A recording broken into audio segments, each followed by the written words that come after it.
The world can be understood to be ruled by a number of people and organizations. But I'm happy to say today that no matter what is the answer to the question, who rules the world, in truth, the great Beatles were right.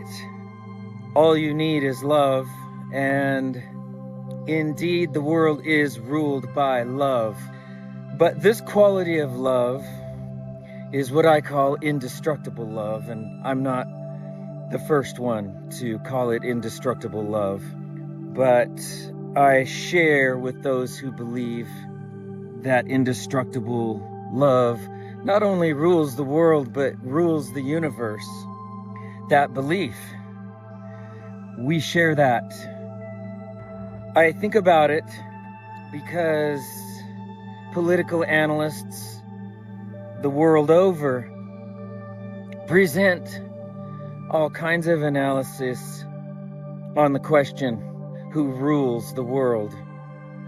I always find it interesting in my country lately, what do I mean? I'm not sure.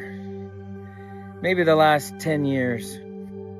Doesn't really matter, but I find it interesting in my country that as soon as you unveil the question, who rules the world, before anybody starts to answer it, there's a high likelihood, there's a probability that you'll be immediately branded as a conspiracy theorist. And even so, by people who are proud of their ability to think critically.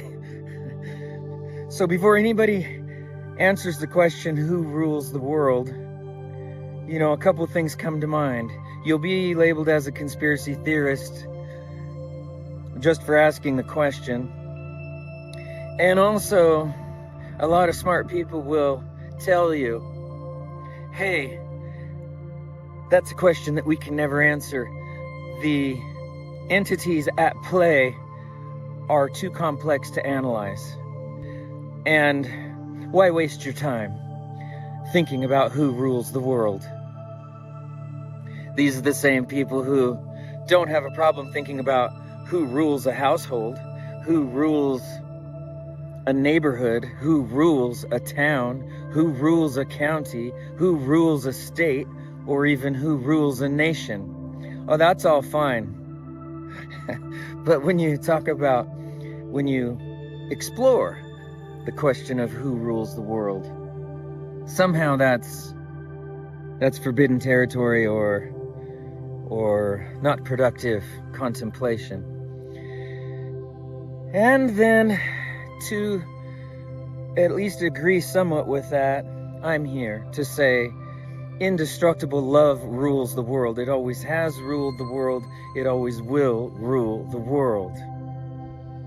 And from that standpoint, I too find it not so useful sometimes to contemplate what other rule there may be, knowing well that there is no other rule. But the very fact that that is the one and only rule in the universe that is valid and true, and that sooner or later humanity will see indestructible love does rule not only the earth but the universe. Just for now, it's unavoidably interesting, to say the least, when war breaks out, when genocide that was supposed to be over with long ago still continues and persists. And of course, the logical question comes up. One asks oneself, why does God allow genocide if God's in control of the whole world and the universe, as you say? Why? Why do we still have genocide? Why do we still have all the shades of inhuman behavior and the suffering that is a consequence of it? I don't know. It doesn't interfere at all in any way whatsoever with my, I won't even call it a belief, I will say my knowing, my certainty that indestructible love rules the world and rules the universe. I can only say that one of the rules of indestructible love is that it lets free beings be free. And some beings, with the freedom given to them by indestructible love, choose to sow the seeds of harm for others and for themselves and for life, for harmony, for all the varieties of life on earth. And if that snowball starts to build, action, reaction, to me it is a logical explanation as to how both truths can remain true, that indestructible love does rule the world, and yet we can also say genocidal organizations, power-hungry, power-mongering organizations, groups of people and individuals who have extreme political power, nothing approaching the omnipotence of the power of indestructible love, but nevertheless, within their sphere, which is the material sphere, they do have much power. Within that frame, they have a lot of power, obviously. And why does indestructible love, the supreme power, allow it? Because of this gift of free will.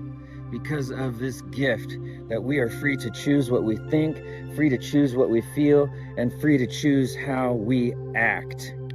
And then why do I say all this today? Because I'm happy just to, 1, affirm indestructible love rules everything. 2, understand the contemplation of power on other levels, lesser powers, let's call them. And to say that the doors should be open in a free society to discuss who rules the world. And then finally, I want to leave you with this contemplation. Who rules your world? I know that I practice that indestructible love rules my world. I'm not saying that I am a successful practitioner by any stretch, but I do enjoy and have cultivated an unconventional, spontaneous habit of worship toward, devotion to, what I'm calling indestructible love. And once again, as always, I hope anybody listening would take on that experiment also. Thinking maybe the essence of the sky and the essence of a human being and the essence of the trees, rivers, and the earth itself and the essence of space may well be indestructible love. And if you do your best to fearlessly try to engage, sincerely and fearlessly and wholly try to engage with that essence, you may get a response. Try it. See what happens.